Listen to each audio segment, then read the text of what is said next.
Well, it looks like we're not the only ones in a lockdown pan. Good thing I brought this book. Not sure if it'll actually go through, but we can try. Anansi the spider was a trickster, cunning and crafty. He could weave with words as well as with webs, so when he looked at the world, he knew that there was something missing. Stories.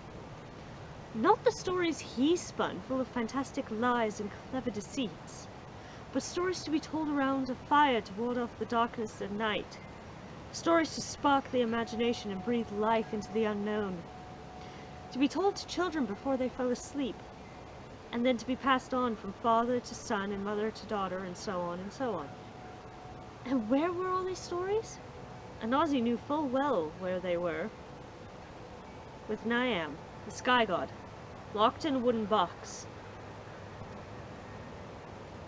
But Anansi knew he would never give the box away. Niam guarded it like a hawk and never let it far from his reach. Many had tried before, and all had failed. If Anansi were to win over that brimming box of stories, he was going to have to use all of his cunning. Anansi began to spin a great thread, as long and as strong as the rivers that roared through the forest. He made it reach all the way to the sky, and then on 8 grasping legs he scampered up to it, up and up and up until he reached the heavens. "Oh, Niam," said Anansi, bowing low before the sky god, "I have come with a box of stories. Would you be so gracious as to give it to me?" Niami's whole body rocked with laughter. "Oh, Anansi," he mocked, "only you would be bold and brave enough to ask for it. But my answer is of course no." "But you must have a price," replied Anansi. "Everyone's got a price. What's yours?" Niam was silent for a while, delighting and thinking up impossible requests that were sure to defeat the spider. "Are you absolutely sure you want to know my price?" asked Niam. "I'm sure," said Anansi. "Many have tried," warned Niam. "All have failed. These are hard tasks for a little spider." Anansi was not so easily scared. "Name your price," he insisted. "Very well," said Niam. "Bring me Onini, the python, Osabo, the leopard, and Mbaro, the hive of hornets. And let me see, one more, I think. Ah, yes, Moesha. Then, and only then, will the box be yours." "Moesha?" stuttered Anansi, his 8 legs trembling. In all of Africa, everyone feared Onini, who could squeeze the life from a crocodile. People dreaded meeting Osabo, whose claws were sharper than knives, and Mbaro, whose stings burned hotter than the sun. But no one was feared more than Moesha, the invisible, bad-tempered spirit of the forest. "But I'll do it," Anansi swore. "I can succeed where others failed. I can be the one to unlock the box of stories." So, Anansi slid back down the thread, all the way back down to earth, plotting and planning as he went. First, he decided to go after Onini, the python. Early the next morning, Anansi headed for the forest, a long stick clutched in his claws. He scuttled over to the biggest tree, and beneath its swaying branches he began to talk to himself. "I know I'm right," he muttered. "I know I am. He is much longer than this stick. Why will no one believe me?" A long, lithe body uncoiled itself from the branch above, and slithered down until it was head high with Anansi.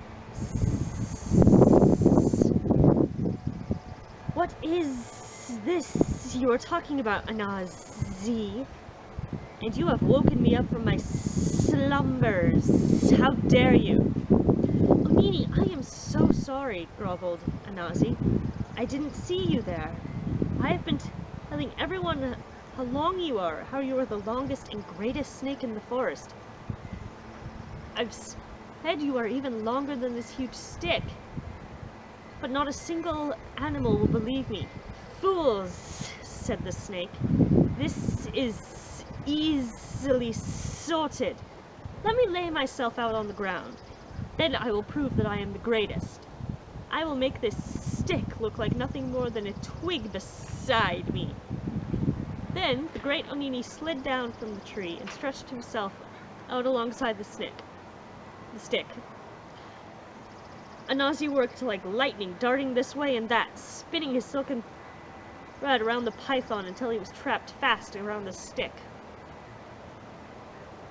What trick is this? Hissed Onini angrily, trying to thrash his body free from the thread, but nothing could break it. Anansi's web. Ha! Said Anansi. Now you come with me. And he carried Onini up into the sky and presented him with a flourish to Niam. The sky god looked on haughtily. I ain't worried, little spider, he declared. You still have the leopard, the hornets to catch, and of course, Moesha. Anansi spun himself down from the sky and spent the day wrapped in thought. He had captured Onini by playing on his pride. Surely he could do the same with Osbo the leopard. The next day, Anansi waltzed over to where the sleek leopard was sunning himself on a large flat rock. Anansi had a sack slung over his shoulder, and yet again he was talking to himself. Leopard will never manage it. I told them once, I told them twice, he could never ever do it. But why would they believe me? Whoever listens to a spider. What is this, Anansi? Said Osabi, yawning and stretching himself out to his full length. Anansi caught a glimpse of Osobo's long knife-like claws, unsheathed and glinting in the sun. They would cut him in two in a moment, he knew, but he bravely carried on. I was talking to the other animals in the forest. I was saying how clever and cunning you were, O great leopard, but how even you couldn't squeeze yourself into this sack. But everyone else seems to think that you could. Ha! Said Osobo. Let me prove you wrong. Hold open the sack and I'll be inside in a blink of an eye. Suppressing a smile, Anansi held open the sack. Osobo leaped inside and Anansi bound it shut with his silken threads. Osobo kicked and clawed and squirmed, but there was nothing he could do to break free from the sack. You trickster! Osobo cried. I should have known better than to trust a spider. So you should, said Anansi. But it's too late now. And once again he strung his threads up to the sky and presented Osobo to the sky god. 2 more to go, said Niam. That box of stories is still far from being yours.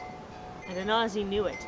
Now he had to trap a hive of stinging hornets and carry them up to the sky. How was he going to do that? After 2 nights of planning, Anansi could be found with a large gourd full of water and a bay leaf standing beneath the hornet's hive. They were buzzing furiously.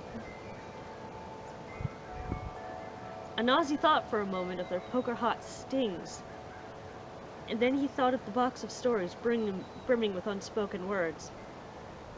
He scuttled up the branch above the hornet's nest and poured the water from the gourd all over it. Then he scuttled down again. A dripping leaf perched upon his head. What's this? Cried the hornets angrily. It's not the rainy season. Where has this water come from? Oh, Mbaro, said Anansi. I thought you would not be prepared for the sudden downpour. Look, I have come with a gourd so that you may take shelter inside it. Thank you, said the hornets, and they buzzed out of their hive into the gourd. As soon as the last one had passed through the opening, Anansi placed the leaf over the hole and bounded on with his strongest silk. Then he went up to the sky gourd, the gourd rumming angrily with a mass of furious hornets. Said Niam. But still, I ain't worried. For we all know Moesha will be the hardest of all to catch. Anansi did know this, and he spent many days and nights pondering the problem. How to trap something he couldn't see? At last he came up with a plan.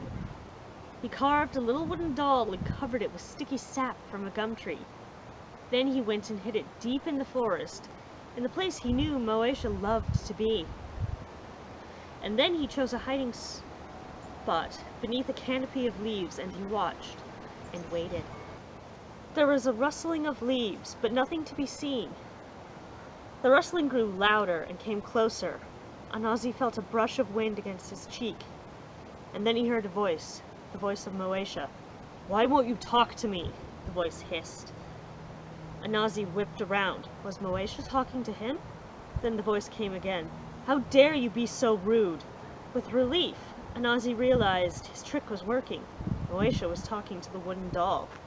"I said, speak to me!" shrieked Moesha, and at that moment, Anansi saw the doll's head move. Something, or rather, someone, had touched it. And whoever had touched it was clearly stuck to it. "What's going on?" said Moesha. Now the whole doll was moving. It looked like Moesha had both hands stuck to it. Anansi leaped from his hiding place and strung his spider silk around Moesha and the doll as hard and as fast as he could until he had wrapped Moesha into a cocoon. "Let me go!" cried the furious Moesha. "Never!" cried Anansi, "for now I will have paid my price." He tucked Moesha under one of his arms and slid, whooping with joy, up to the sky god on his string of silk. "So, you have done it," said Niam, "and the sky god is not one to break his word." Reluctantly, he handed over the box of stories, and Anansi took it with him, all the way back to Earth. He looked at it for a moment. It was nothing but a carved wooden box, no different from any other box. What would lie inside?